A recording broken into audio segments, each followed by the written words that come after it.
recent years, Brother Billy has conducted several professional training programs for resident and visiting monks at the Buddhist Mahavihara brickfields in the areas of emotional intelligence, communication, professional presentation, public relations, community services, leadership, and management.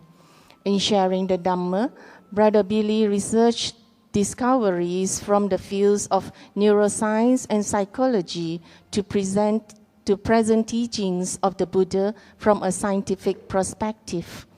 We shall now invite Brother Billy. Good morning, brothers and sisters in the Dhamma. Thank you for inviting me to be back at Subang Jaya Buddhist Association once again. This, I think, is my third occasion, and it is always a pleasure to be here. The topic for this morning is the process of perception from a scientific perspective.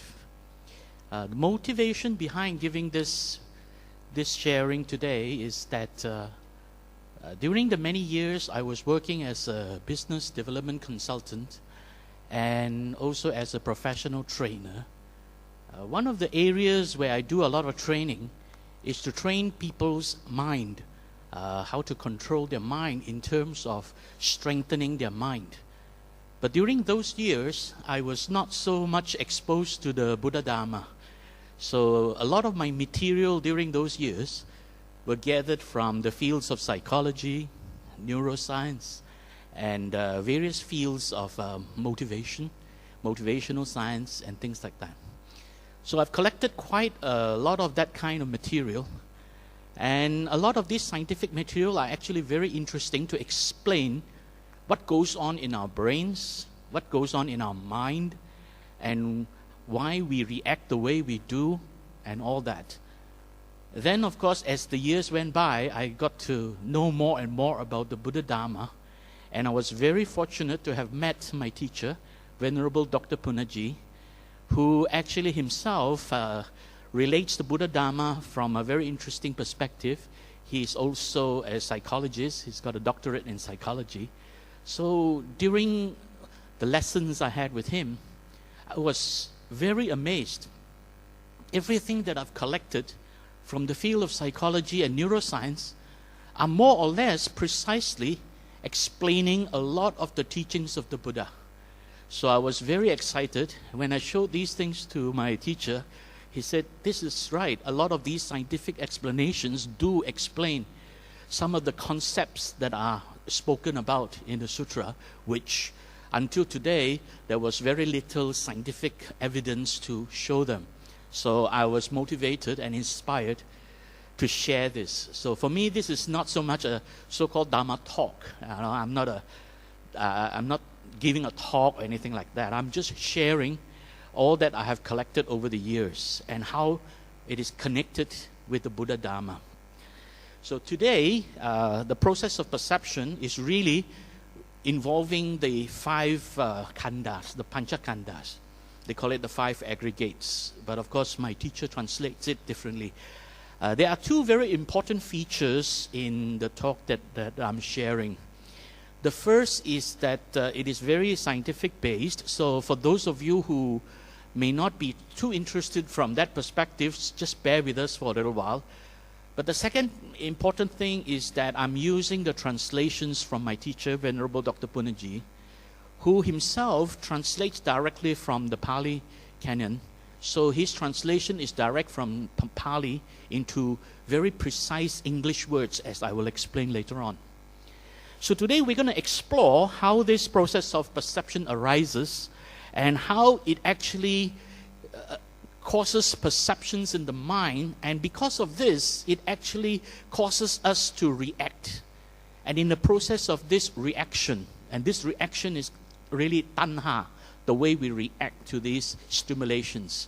And this reaction actually gives rise to a lot of suffering, stress and suffering. Okay? So we're going to explore the Buddha's teaching from this scientific perspective. First is about how environmental activities, things happening around us in the environment, stimulate our sense organs And this gives rise to this process of perception. Right? This actually triggers the 5 khandhas. And how the mind interprets these perceptions, and this interpretation is the kind of story our mind cooks up. Our mind actually makes up stories as we see, hear, smell, taste, or touch something. The mind begins to make up these stories. So this is interpretation. How this interpretation can lead to unconscious emotional arousal. And because of this arousal, we begin to react. And this is how suffering comes to be. And of course, our reaction always carries consequences. So basically, this is the gist of today's sharing.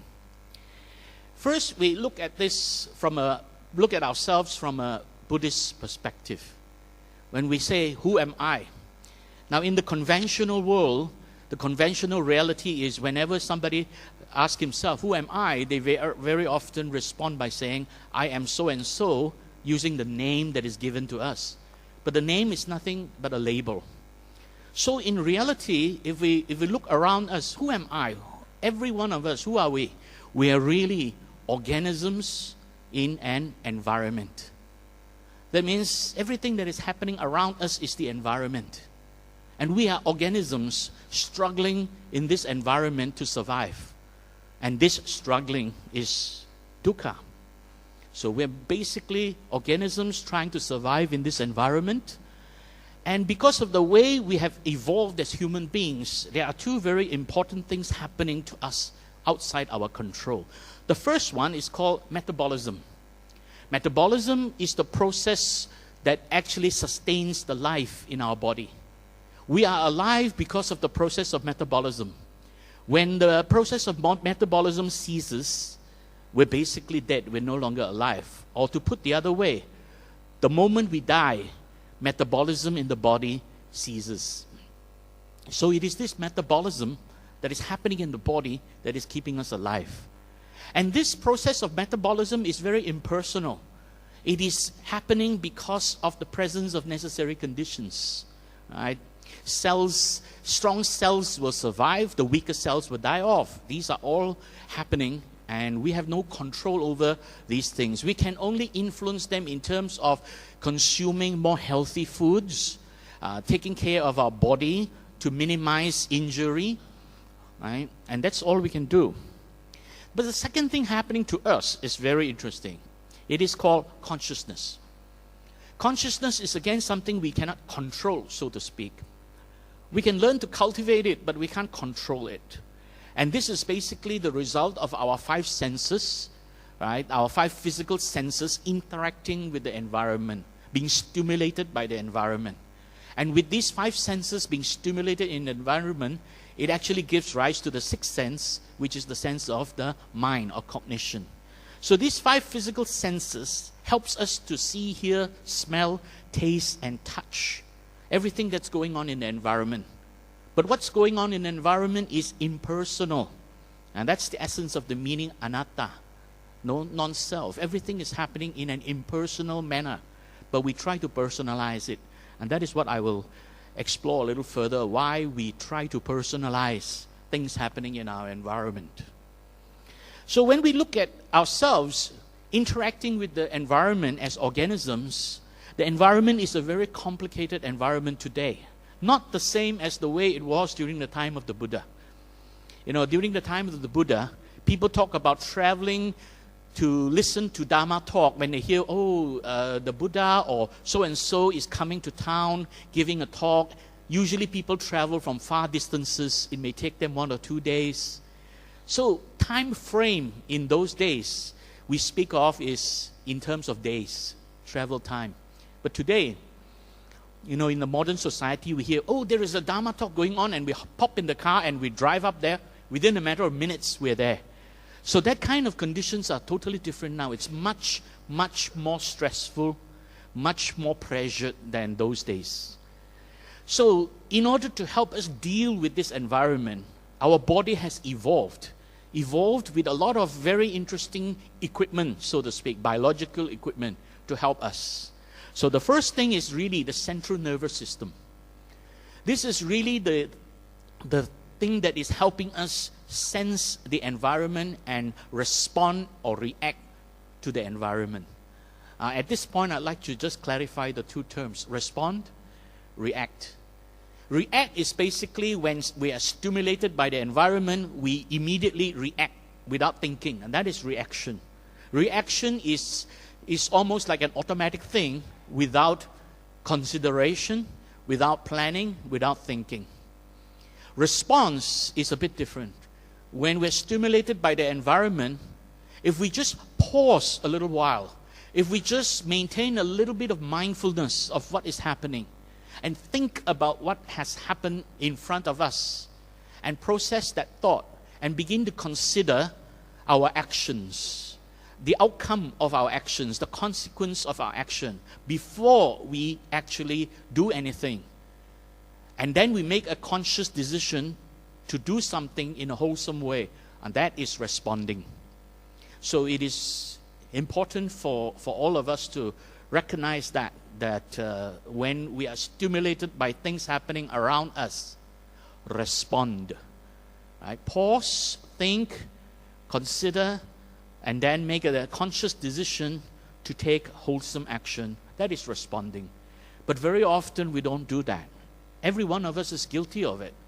You know, every one of us, as long as we are still unenlightened, we are always guilty of very easily reacting to circumstances. This is because of our central nervous system. When things around us stimulate our central nervous system, they actually stimulate various parts of our sense organ. Right? Light stimulates the eyeball. We see something because of light. And then sound vibrate the air waves, and that hits our eardrums, and then we begin to hear something. So we see, we hear, we smell, we taste, we touch. All this comes through our central nervous system, through the peripheral central nervous system or the peripheral nervous system. They come through our sense organs, and then it is processed in our central processing unit called the brain. So we have a brain which processes this information. But very often, this brain also has an unconscious, emotional aspect of it that reacts without thinking. So in other words, the emotional reaction is the unconscious reaction. And this is usually the first thing that reacts. So if we allow that to react, then we are reacting emotionally. But we are also equipped with a thinking brain called the cerebral cortex. The outer part of our brain is the most evolved part of the brain, and that is the part of the brain that makes us different from animals outside there. So in other words, we are able to think rationally, and it is the use of this thinking capability that helps us understand what we are experiencing, make a conscious decision, what is the right thing to do, and then decide to take wholesome action. That is responding. So the use of the brain to pause and think before responding, that is the rational way to behave. And that is the wholesome way to behave. Instead of reacting like animals. Right? Until we are enlightened, we will always behave as though we are like animals if we don't pay attention to our environmental stimulations. In other words, if we are not mindful about what's going on, we will automatically react like animals. You know?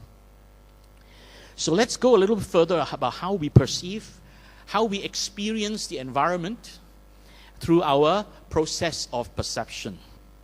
So we take this little simple example of seeing a ball. You see, every experience that we have is dependent on the presence of necessary conditions. In order to see the ball, not only do we have to be facing the ball and the ball is there, there has to be light. When there is no light, complete darkness, can you see the ball? Of course not. Now, what are we seeing then? Now, here is the reality. And we don't think about this much, but this is the reality. Are we really seeing the ball? No. We are seeing light reflected from the ball. That is what we're seeing. So we're really not seeing the ball, so to speak. Light is reflected from the ball. It strikes our sense organ, which is our eyes. And when we pay attention, there is a process of perception arising in the head. So by paying attention to the stimulus from the environment, this process of perception gives rise to mental images.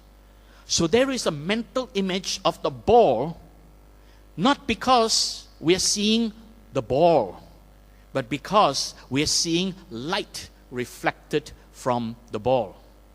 And this is something we don't think about, but that is the reality. That we are not seeing the object, so to speak.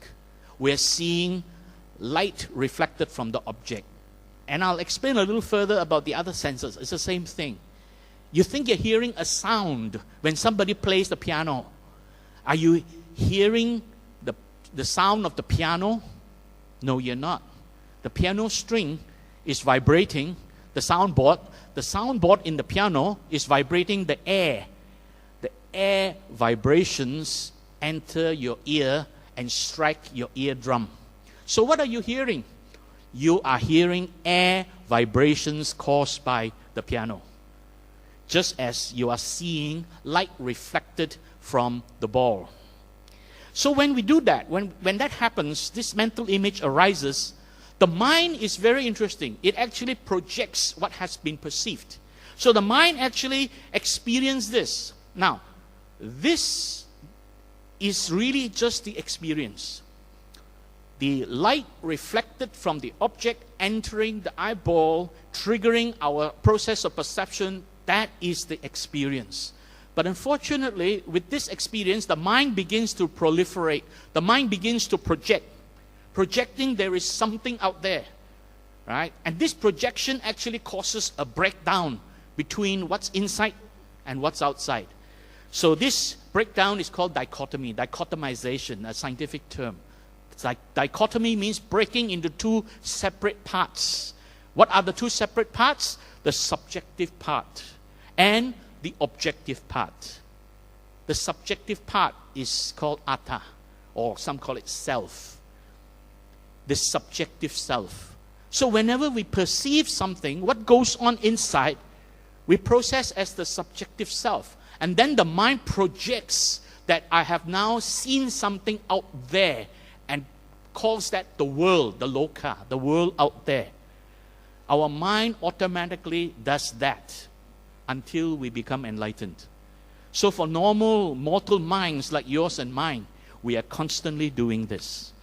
So today I'm going to talk a little bit about this process of perception and how we react to that. So we go a little further on this yellow words there, the process of perception. Okay. So when we experience the environment, let's take a look at this whole process of how we experience the environment. Experience is a chain reaction. Right? First, there is the environment. And all the things happening around us, environmental activities, they are stimulus. They stimulate our sense organs. And because they stimulate our sense organs, we are now able to see, hear, smell, taste, and touch. When that happens, there is this process of perception, the panchakanda. This process of perception gives rise to a perception in the head. This word vijnana is translated by my teacher as perception.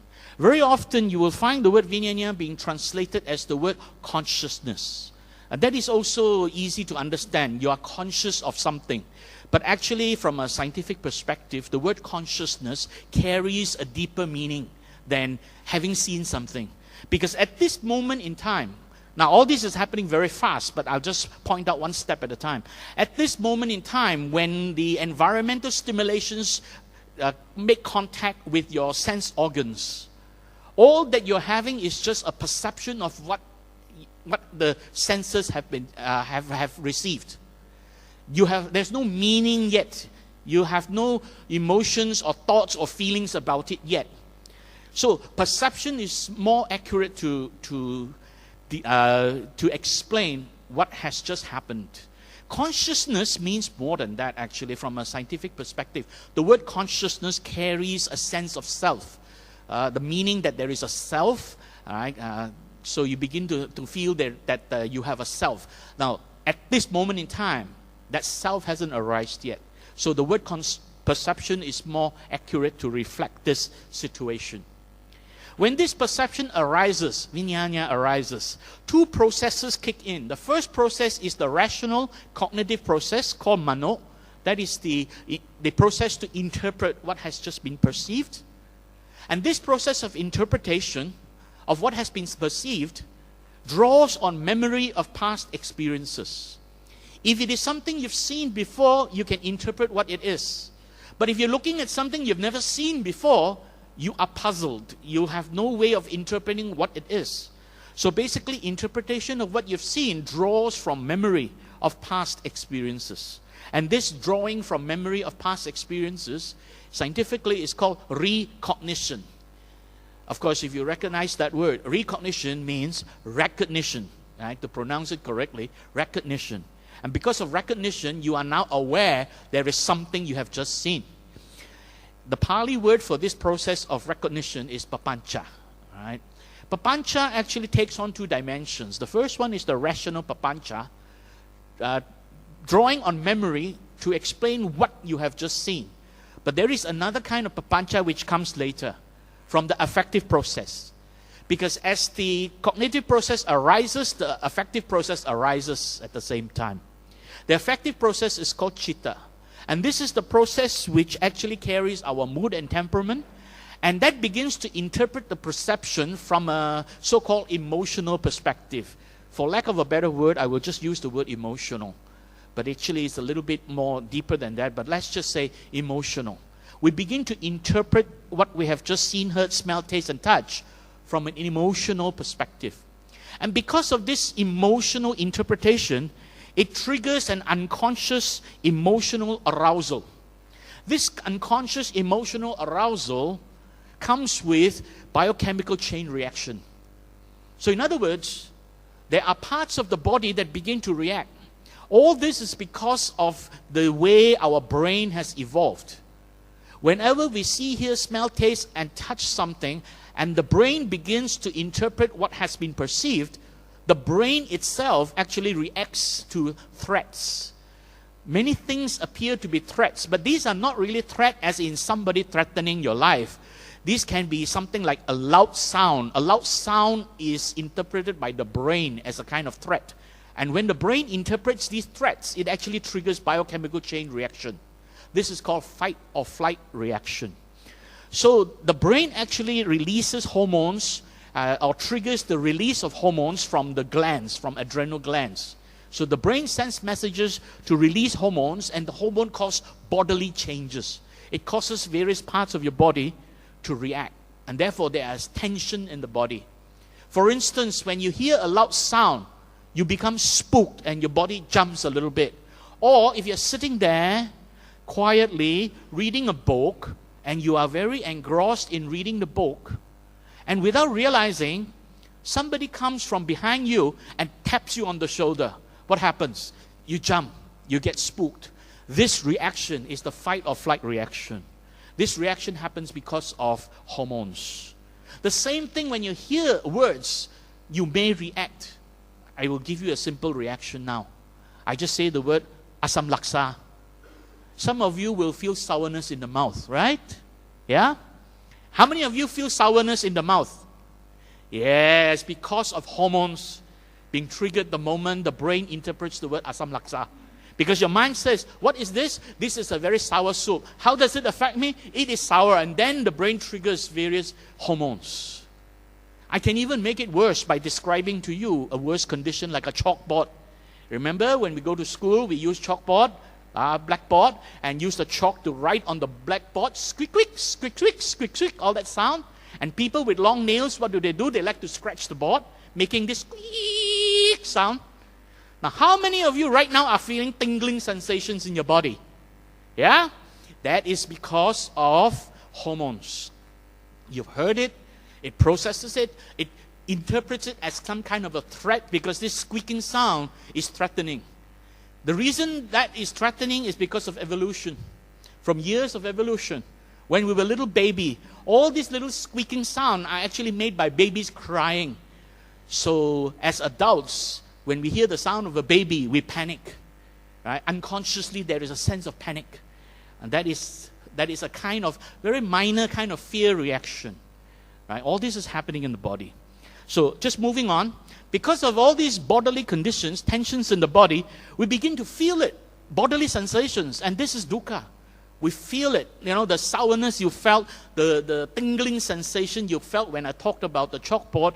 All these are a kind of stress, dukkha, some kind of dukkha. And because of that, mental proliferation kicks in. The emotional aspect of papancha. That means the papancha that tries to interpret how does this affect me? And this kicks in. And this kicks in with memory, imagination, expectation. Memory tries to bring up past experiences to connect with what you have just experienced. Imagination tries to imagine a future, a more satisfactory future that hasn't happened yet. Expectation tries to change the present moment. So these three things are happening on the past, the present, and the future. Memory, drawing from the past. Imagination, trying to create a future that hasn't happened yet. Expectation is trying to place demands on the present moment. So this is all happening, and because of that happening, we begin to experience what is called lobha, dosa, moha. Lobha is the lust to want more of something pleasurable. Dosa is the aversion, the ill will towards or the anger towards something that is painful or unpleasant. Right? And moha is the delusion that arises with all this. So all this is happening because of our emotional nature. Right? And when that happens, we begin to want to do something. We have an intention, and then that intention leads to action. And every action has a consequence. So the intention is cetana, the action is karma, and the consequence of our action is vipaka. And this consequence of action affects us because it affects the environment, and the environment affects us. So this is a complete chain reaction. If we react in an unwholesome manner, the other party, the people affected, will react likewise, and then we get affected by their reactions. Right? So these are all external vipaka. Right? So just moving on, I want to focus more on the process of perception, because I spoke about this, I think 2 talks ago, talking about perception to stress. But now let's get on to talking about the process of perception. Now this is very interesting. I think some of you have probably never realized this, but let's go on and then you can see what I mean. How do we perceive sensory objects? Right? So when we talk about sense stimulations, environmental activities stimulate our sense organs. So when the sense organ is stimulated, what happens? In terms of seeing, we're not really seeing the object. What are we seeing? We're seeing reflected light.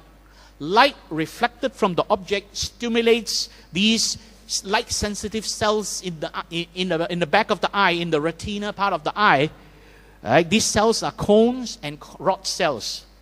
That's all it is.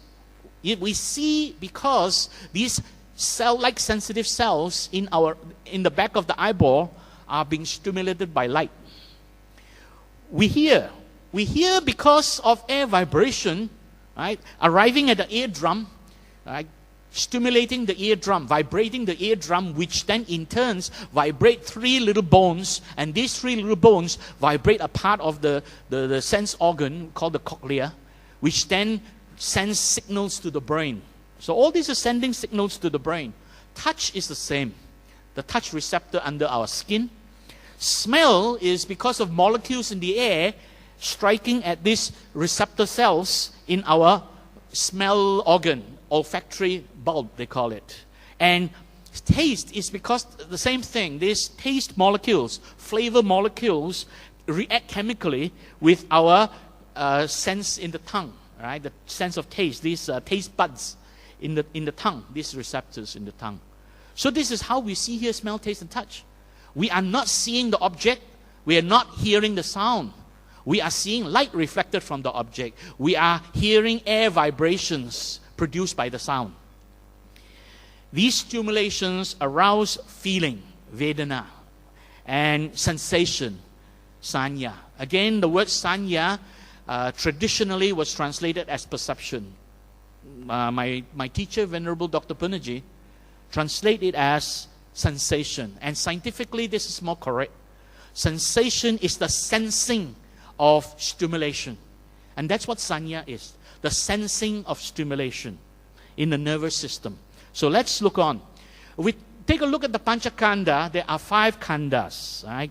And these are the 5 aggregates. My teacher calls them the 5 cumulatives, or he calls it, or another term is the 5 accumulations. So the 5 cumulatives. These 5 cumulatives interact in such a way they produce the process of perception. So collectively, I would call them process of perception. First is Vedana and Sanya. They go together. They are inseparable. When something stimulates the sense organ, that contact stimulating the sense organ is creating a sensation, Sanya. At the same time, that sensation is producing a feeling, Vedana, whether it is pleasant or unpleasant. Now bear in mind, this feeling is not the emotional feeling we're thinking of. Emotion has not kicked in yet. At this point in time, it is just a feeling of whether the stimulation or the sensation is pleasant, unpleasant, or neutral. Okay? So, and then there is a construction going on. In this case, I'm talking about the mental construction in the mind. Because the Vedana and the Sanya actually stimulate the sense organs, the nerves bring the information to the brain, and then the brain processes it. Therefore, this processing puts the message together, puts the image together. This putting of image together is a mental construction called sankhara. And when it puts together, what does it put together? It puts together a perception of something I have just seen, heard, smell, taste, or touch. And then with this perception arises a mental image. Now you have a mental image of what you thought you saw, or what you recognize to be, you've seen something. So let's take a look at these 5 processes. We talk about Vedana, and we talk about Sanya. These two go together. The moment the sense organ is being stimulated, Sanya, Vedana arises. So let's take a look at seeing. What happens when we see? Color does not exist out there. What we are seeing is light frequency. Right? Light reflected from an object entering our eye. Depending on the frequency of that light, we then interpret it to be color. So color does not exist out there. So let's take a look at this short clip. Some scientists claim the simple act of seeing a color triggers a spontaneous reaction in the nervous system. This is automatic. It isn't caused by any association, but by the wavelength of the color. Objects reflect light at different wavelengths. Our brain interprets these wavelengths as different colors, from blue, the shortest wavelength, through green and yellow, to red, the longest.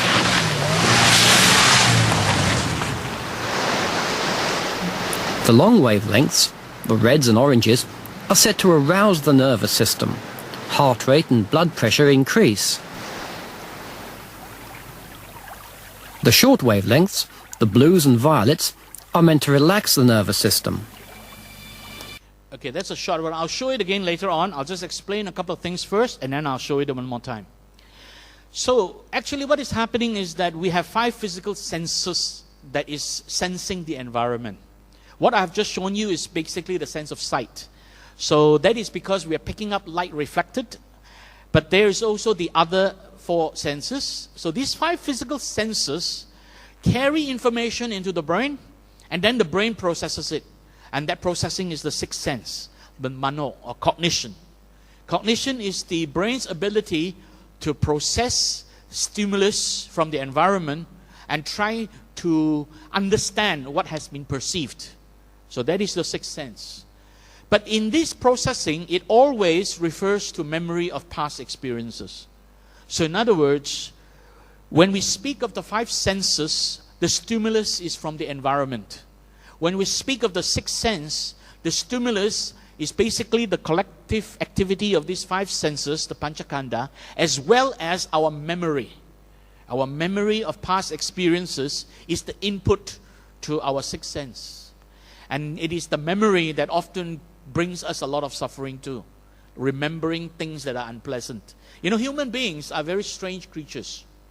We are the only creature, right, that regrets the past, fearful of the future, and never satisfied with the present moment. That's human beings. If you think about an animal compared with a human being, if you forgot to feed your children the whole day, you went out the whole day, came back, and your children were hungry, would they greet you with happy face and smiling, or would they look very upset because you forgot to give them food before you left the house? Yeah. But think about your dog. If you forgot to feed your dog the whole day and you went out and came back late at night, the poor dog is so hungry. The moment you open the gate, you come in and he sees you. What does he do? Does he frown at you, or does he wag his tail happily? Yeah. But humans don't do that, huh? If you forgot to feed pardon the phrase, but forgot to feed some elderly at home, they can't cook for themselves, you come back at night and they're very hungry, you think they'll be greeting you with a great big smile? But the dog will. So humans are the only species on this planet that regrets the past, fearful of the future, and unhappy or dissatisfied with the present moment. Because of this mano, drawing on memory, remembering the terrible things of the past. Remembering something terrible makes you regret that it ever happened. Remembering something wonderful makes you regret that it is all over. Whether it is wonderful or whether it is painful, there is still a sense of regret. And that is suffering. Okay, so basically these are the 6 sensual realms, how they interact with each other. Let's talk about this sensation and feeling, sanya, vedana. Stimulation of sense organ give rise to this sensation, sanya. The detection of stimulus from the environment. That's what sensation is. In terms of sight, seeing, the sensation refers to sensing of the wavelength. Right? Wavelength is interpreted as color. Sensing of the wavelength and the intensity of the light. In terms of hearing, it is the sensation that is referring to sensing of the vibration. And the air vibration carries a certain frequency. And that frequency is interpreted in the brain as a pitch, whether it's a high-pitched sound or a low-pitched sound. And the amplitude, which is loudness, whether it is loud or it is soft. Okay? So that is basically sensation. Sensing the frequency of the light or sensing the frequency of the air vibration. Seeing or hearing. And so on. So I'll just focus on these 2 senses. In fact, mainly the sense of sight, easier to explain. Then when we talk about feeling, sensation and feeling go together. They arise simultaneously. They're inseparable. When you sense something, you feel something. Okay? So feeling is this vedana. This is not an emotional feeling. This is not the feeling as a result of memory. This is purely the feeling as a result of your nervous system. And how is that so? When you're seeing things, right, feeling refers to how the nervous system reacts to the wavelength. So certain wavelengths actually arouse and irritate your nervous system. Long wavelengths, which represent the color red, orange, and yellow. They actually arouse. As you know, red light is very irritating, right? And high intensity is also irritating. So they arouse feelings in the nervous system. And they are soothed by short wavelength. So in other words, green and blue color is soothing.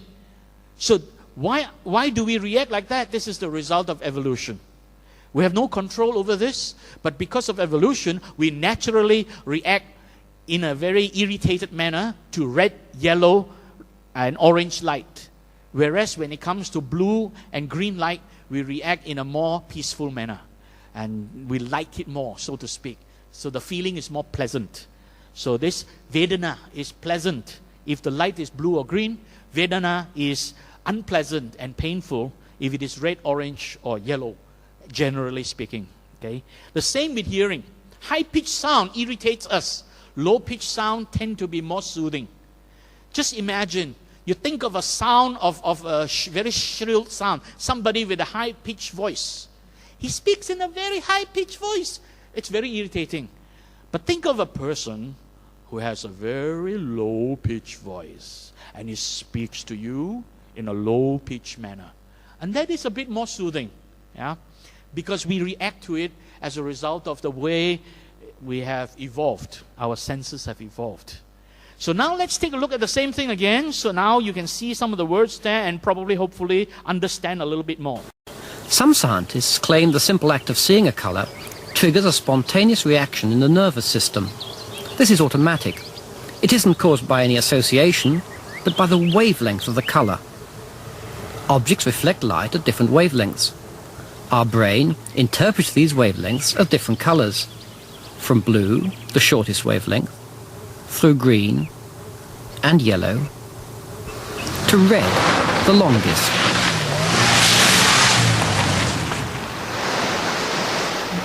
The long wavelengths, the reds and oranges, are said to arouse the nervous system. Heart rate and blood pressure increase.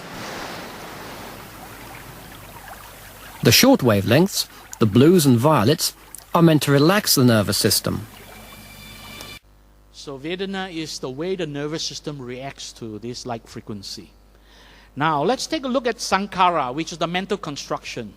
Now all this Vedana and Sanya, from a scientific point of view, they are carried into the brain.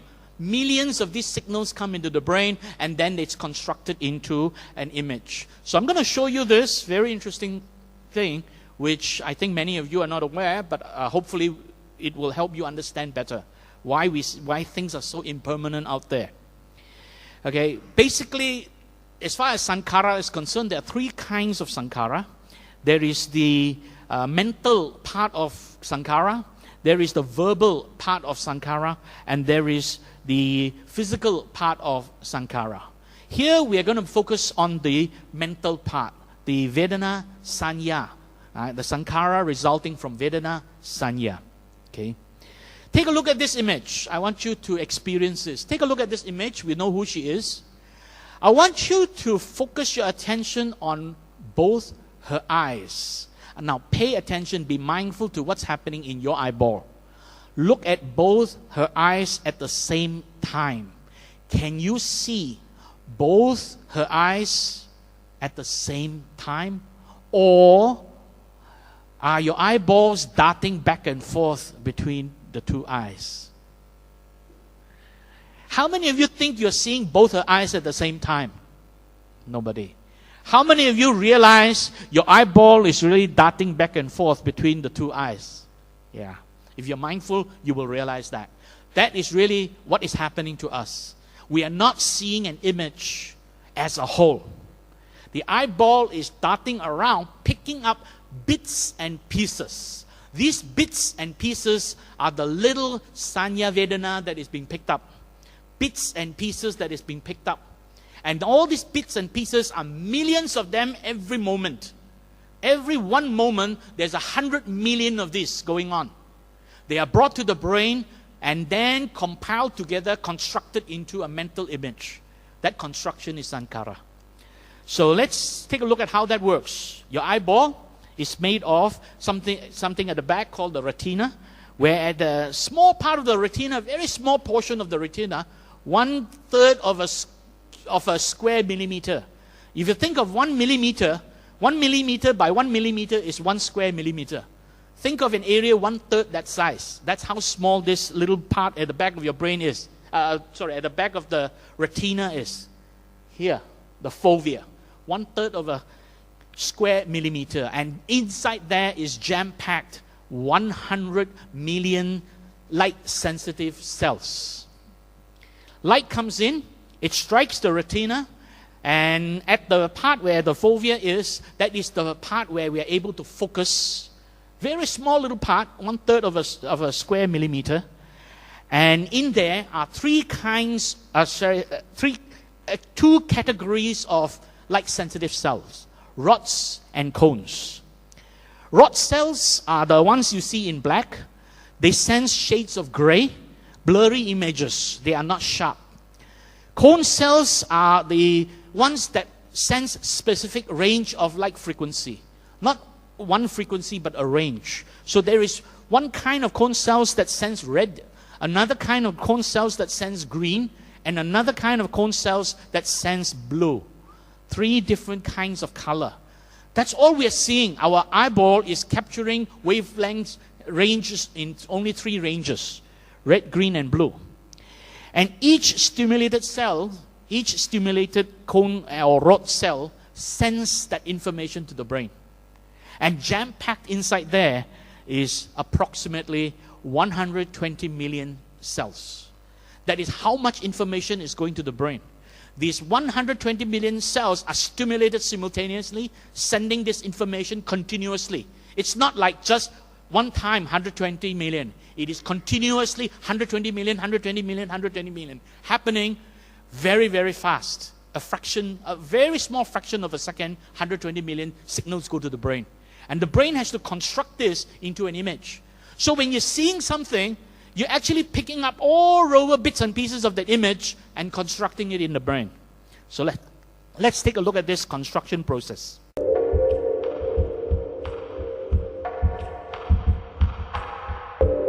Ophthalmologist Dr. Bill Elwood takes a snapshot of the back of the eye. What you can see here are blood vessels running over the surface of the retina, and beneath them are light-sensitive cells, which allow you to see. Lining the inside of each eyeball, there are over 100 million light-sensing cells. But only the bigger cone cells see in colour. And amazingly, only in one tiny area of each eye are there enough of these cone cells jam-packed tightly together for sharp colour vision. Most of the retina gives you vision which is quite blurry, apart from this very small area in the middle. Just that smudge that we can see there. This little smudge here that gives you really fine, detailed vision. And that bright spot is even odder, an area which is completely blind. That's where all the blood vessels come in and out, and where all the optic nerve fibres go back to the brain. And there's so much going on there that there aren't actually any light-sensitive cells in that area. And that corresponds to your blind spot. So it is a very odd design. So if our eyes are designed with a blind spot and a mostly blurred image, how do we see the world in such intricate detail and vivid colour?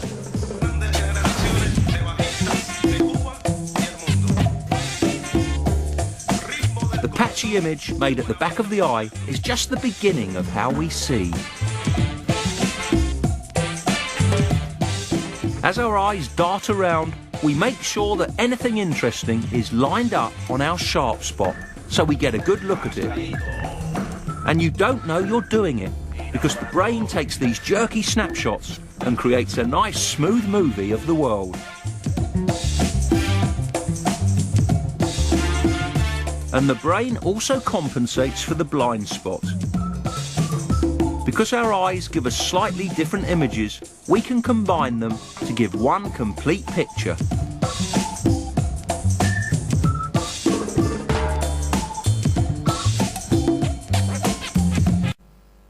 So this is amazing, huh? How many of you actually didn't realize this? Yeah, many of us. When I first saw that, I was completely dumbfounded. And then I realized when you look at an image now, look at anything around here, you are not seeing the whole image. Your eyeball is darting around back and forth, right? So it's darting around from one spot to another spot with only that little spot that is focused and in color. The rest is in black and white, in gray shades, right? And it is blurred. And then because we have two eyes, we're able to actually merge the image and get a sense of depth. As a result of merging this image, we get a sense of depth, right? And then we think we are seeing the whole picture. If you look around you, you think you are seeing the whole room. But you are actually, your eyeball is really darting around, picking up 120 million pairs of Vedana Sanya at any one moment in time, continuously sending to the brain. That is what's going on inside the brain. Continuously, non-stop, 120 million, like a tsunami going to the brain, and the brain is trying to cope with processing it. Right? And this processing is trying to construct that image. So therefore, take a look again. Are you seeing the whole of Sitinohaliza?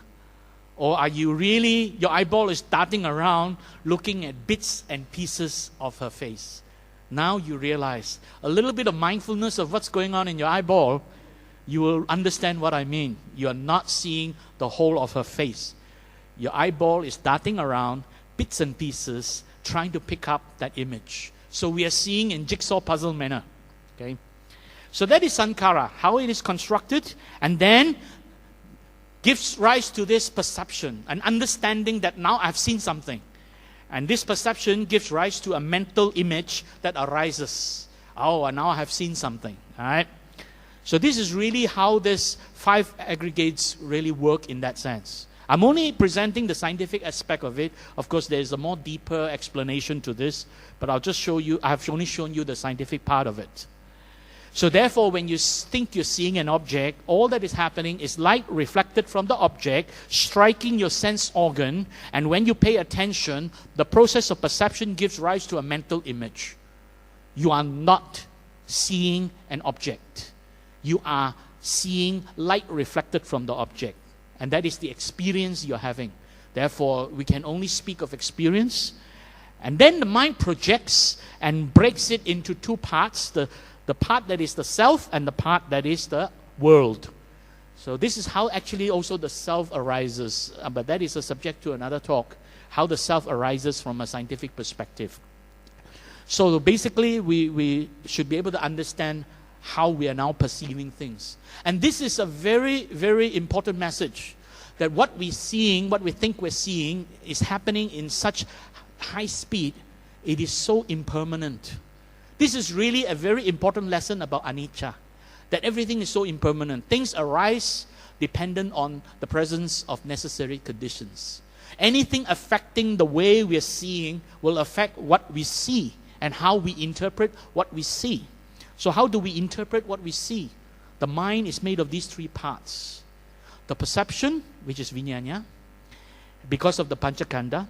Then we have the cognition, right, mano, which is the rational interpretation of the perception, giving meaning to what was perceived. And then we have the ichita, which is the affection, right, the emotional interpretation of how it affects us. And because of that, we begin to personalize this and think there is a sense of self as a result of that. So now, very quickly, how we react to this emotional arousal. So first, we have this sense organ being stimulated, seeing, hearing, smelling, tasting, and touching. Perception arises, we interpret what it is, right? So this is how we interpret what it is. Take a look at this object. One glance and you know what it is. But how do you know what it is and where it's positioned in space? Well, let's break it down. The light reflected by this object is converted by your eyes into an electrical signal and is sent down a neurological pathway called the optic nerve to the back of your brain. Starting in this region, called the visual cortex, the image is cross-referenced with memory of past experiences stored throughout your brain as you try to identify the object. Once it's figured out what it is, your brain has to decide how the object is positioned in space. So we recognize something because of memory of past experiences. So we then interpret what it is, and after that we begin to interpret how it affects us, and it triggers biochemical chain reaction in the body. And then we begin to feel these bodily sensations, and that makes us feel uncomfortable, the discomfort resulting from that. And then memory, imagination arise to deal with this discomfort, and therefore it leads to lobha, dosa, moha. If it is something pleasurable, we want more. If it is something painful, we want to get rid of it. And all this is basically the delusion that arises. And then we begin to take action, to do something, to try to change our environment. Okay? So let's take a look at this emotional reaction. Fear is the body's automatic, involuntary response to a threat. Imagine that you're with a friend, walking to your car. It's a place you know. You're talking. Your guard is down.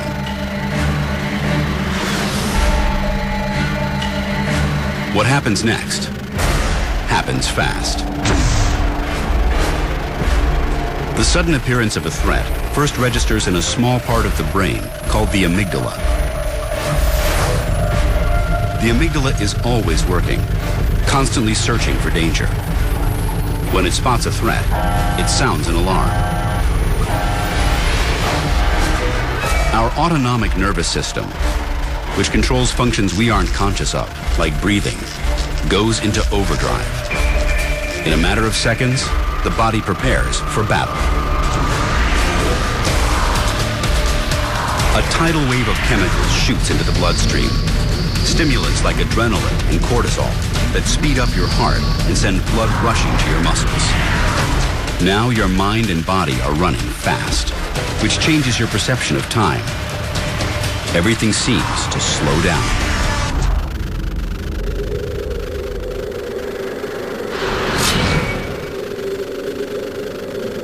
You may look as if you're frozen in terror, but in a matter of seconds, you're gathering data and making decisions. Your first instinctive response may be to wrestle the knife from the mugger. This is when another part of the brain, the hippocampus, steps in. The amygdala is your emotional gut. The hippocampus is your logical head. The hippocampus asks questions like, is my attacker stronger or faster than me? Do I know how to fight him? Am I going to get myself and my partner killed? Unfortunately, the hippocampus doesn't always do its job. The amygdala responds instantly and emotionally. The hippocampus takes longer, sometimes too long to do us any good.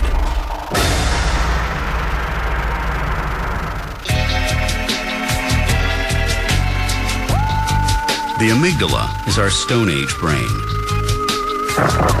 Jumpy, always waiting for the next attack. It was designed to produce two responses to fear: fight or flight. The fight or flight response is an unthinking physical reaction to threats, a primitive response. So it follows that some of our deepest fears are holdovers from a primitive age. So basically, when we are faced with dangers and threats, if we have never seen or experienced it before, we freeze. But if we have seen or experienced it before, we either try to fight it or we try to run away from it, or flight. So it's fight or flight. And I mentioned earlier on, it causes reactions in the body. Hormones are released. So when we see, hear, smell, taste, or touch something, it causes the release of hormones. Every time we see, hear, smell, taste, or touch something. The only difference is whether these hormones come out strongly, so we can experience it or we realize it, or they are so mild we don't even realize it, okay? So we're constantly flooded with these kinds of stress hormones. I show you the other picture here. So when we see, hear, smell, taste, or touch something, the brain interprets it, and if it detects it may be something threatening or fearful, it sends a message to the glands. Adrenal gland is one of them. So the adrenal gland releases adrenaline and cortisol, which then floods the bloodstream and gets circulated through our blood circulation system to various parts of the body, affecting different organs. And it causes the lungs to try to take in more oxygen. It causes the heart to beat faster. It causes the intestine or digestive system to stop, because the digestive system draws up too much energy from the body.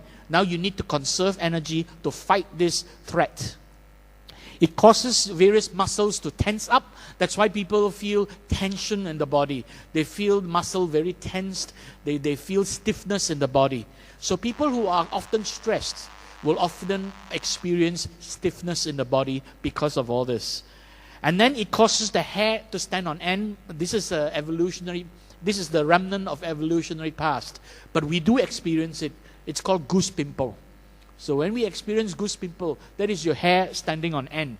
Right? It causes pupils to dilate. That means your eye open up bigger to try to see more. It causes facial expression to distort. That's why when people are angry or fearful, their face is distorted. You don't see people who are angry and fearful, the face very peaceful and calm. That doesn't happen. And you can see here, hair standing on end, facial distortion, pupils dilate, facial distortion, right? Muscles tense. and then the blood sugar level rises to help this metabolism to convert stored energy to readily available energy to fight this threat. And finally, immune system is suppressed. If you look at all this, this is all extremely unhealthy. Being stressed is a very unhealthy thing. So we have to be careful of our senses. When we see, hear, smell, taste, and touch something, and we begin to react to it emotionally, it is very stressful. It causes our body to go into this kind of condition where it is very unhealthy. So we have to watch that. So very often when we experience this kind of sensations in the body, it makes us angry, and then we begin to react without thinking. When we begin to react without thinking, we are not mindful of our karma anymore. But always remember, whenever somebody arouses our anger, somebody threatens us and makes us feel angry about it, what they do to us, it is their karma. Right? How others hurt us, but how we react is our own karma. So we have to watch it, because if we react in an emotional manner, it actually makes our body very unhealthy. Not only talking about the unwholesome deeds that may arise, but the body itself becomes unhealthy when we react emotionally. So when somebody pisses you off, sorry for the word, but this is a very down-to-earth thing. When somebody pisses you off, just sit on the problem for a while. Think about it. Pause. Think before you react. Don't do that. Huh? When I say sit on the problem, I don't mean that. But basically, when something happens, think about it. Pause and think and consider the consequence of your action, right? Your karma, before you actually react. And think about how to create a more wholesome environment for the two parties, instead of just reacting unconsciously like an animal. So there are consequences to our reaction. These consequences are called vipaka.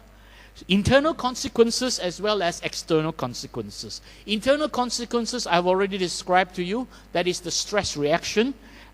It comes in three parts: alarm reaction, stage of resistance, and stage of exhaustion. These were described by an endocrinologist by the name of Hans Selye about 70, 80 years ago, where he described stress conditions. But the Buddha has already also described it very clearly in the sutra. Those 5 conditions: soka, parideva, dukkha, domanassa, and upayasa. Okay, these are the 5 conditions which affect which are the internal consequences to our reactions. There are also external consequences to our reactions. These are the external consequences in relation to the opposite party. That means what we do to other people. In relation to society, what we do to the community. And in relation to the law of the land, whether we're breaking the law by doing something illegal, like killing or something like that. And in relation to the environment, are we destroying the environment which we live in, or the peaceful and harmony of the environment that we are in? And finally, in relation to matters arising after death, what happens as a result after we die? As a result of that, the karma we carry on to our later lives.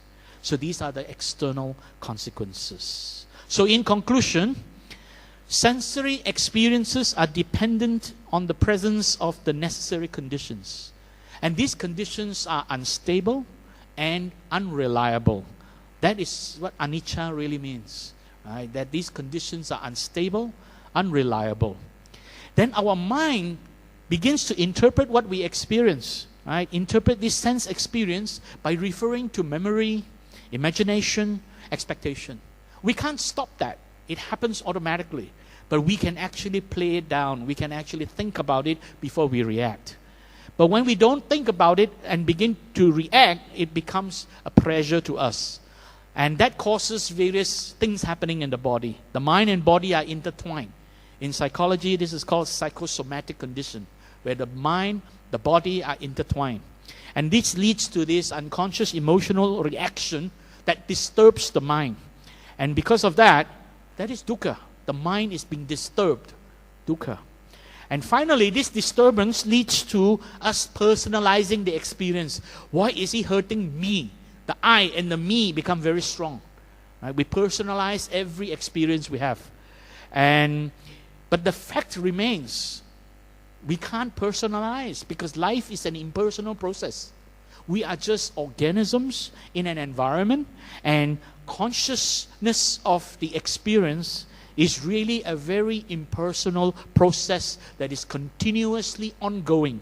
Our environment is continuously stimulating our senses, and our mind is continuously processing these sense stimulations, trying to react to it. The whole thing is so impersonal. There is no self to consider. The reality is anatta. There is no self to consider. It is all a process of determinism, right? Paticca samuppada, continuously happening around us. So this is really what is happening. These are the realities of life. Okay? So therefore, to overcome that, I'm not even talking about meditation. I'm talking about something very simple.